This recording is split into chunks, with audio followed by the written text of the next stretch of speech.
When you do things at particular phases of the day, under particular conditions of neurochemistry, what you're doing is you're giving the brain a very predictable set of sequences that during sleep, it can start to put into your hard drive, if you will. It can really program it into your nervous system so that within a short period of time, you'll find that executing those behaviors is very, very straightforward for you, and that you won't have to feel so much limbic friction or override so much limbic friction.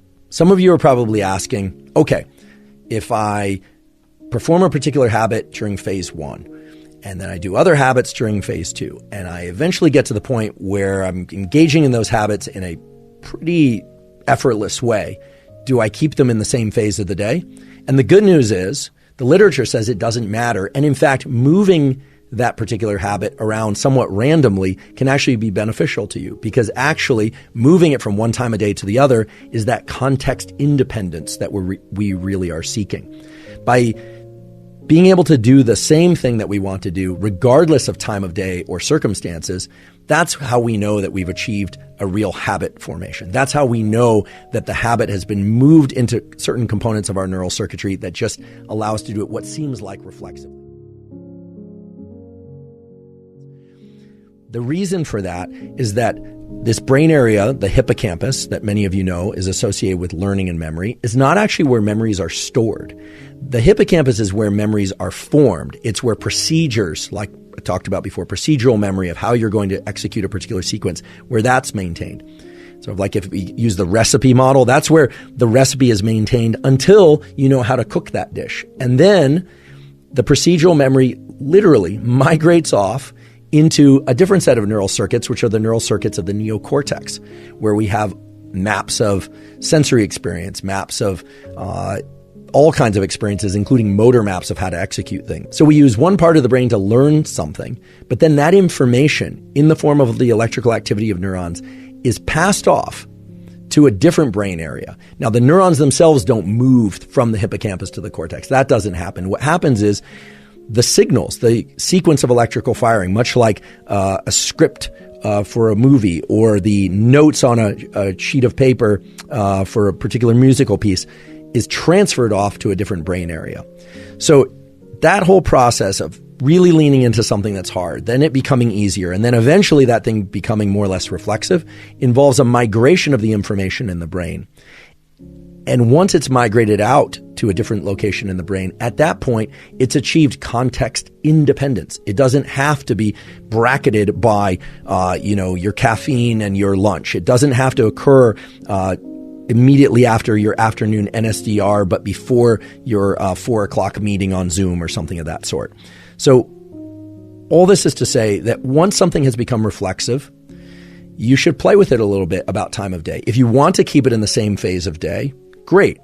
But if you one day decide you're going to exercise in the afternoon, next day you decide you're going to exercise in the morning, and that's the habit that you're concerned with, that's terrific. If you're able to do that, that means that it's truly achieved context independence. It means that you have officially formed that habit. And as I mentioned earlier, much earlier at the beginning of the episode, the strength of a habit is dictated by how much limbic friction and how much context dependence there is. So when it doesn't take much activation energy to get into the execution of that habit, and you can do it in any context, well, then you have formed a habit.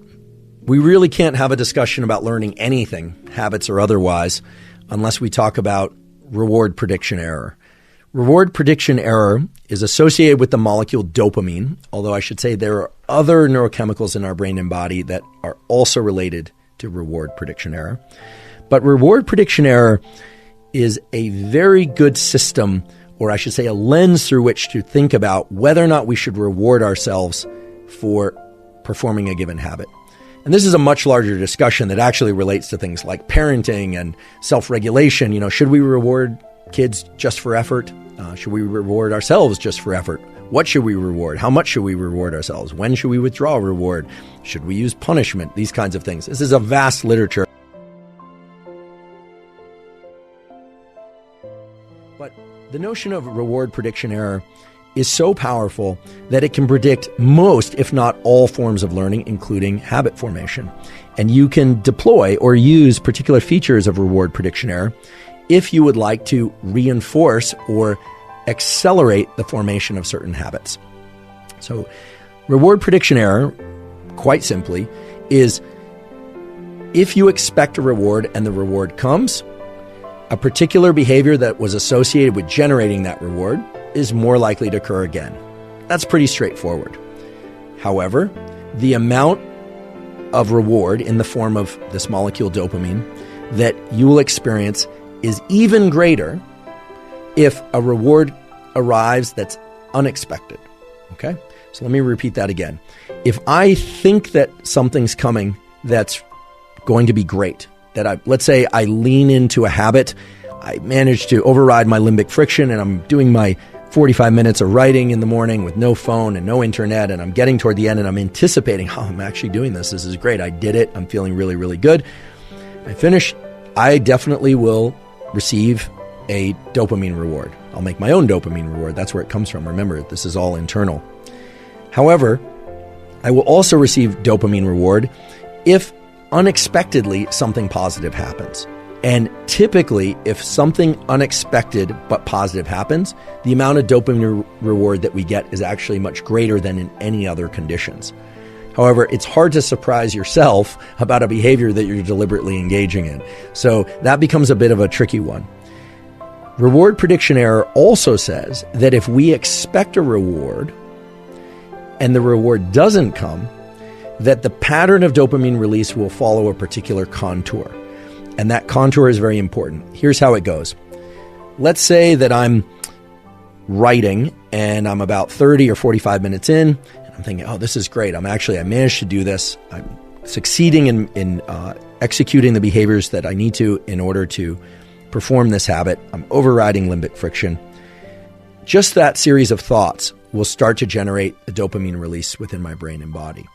However, if at the 50-minute mark, the phone rings and I pick up the phone, or I break my own protocol, I break my own self-discipline, and I go on and check social media, or I do something that takes me out of that, what's going to happen is that my level of dopamine is actually going to drop below the baseline, meaning below the level of dopamine I had before I even started the habit execution. Okay? So what this is this is a system that predicts whether or not rewards are going to come. When we think a reward is going to come, it starts to actually arrive earlier in the form of dopamine release. This is the feeling that we experience as in positive anticipation. You tell a kid, hey, we're going to go to the amusement park, or we're going to go get ice cream. They haven't had the ice cream yet. They're not at the amusement park, but they're excited. The dopamine release comes earlier. Okay? They get to the amusement park or they get the ice cream, they will also have some dopamine release associated with that. But most of it, believe it or not, came in the form of the anticipation. And dopamine has some qualities that make the actual ice cream and the actual amusement park experience more pleasurable than it would be had that dopamine release not happen.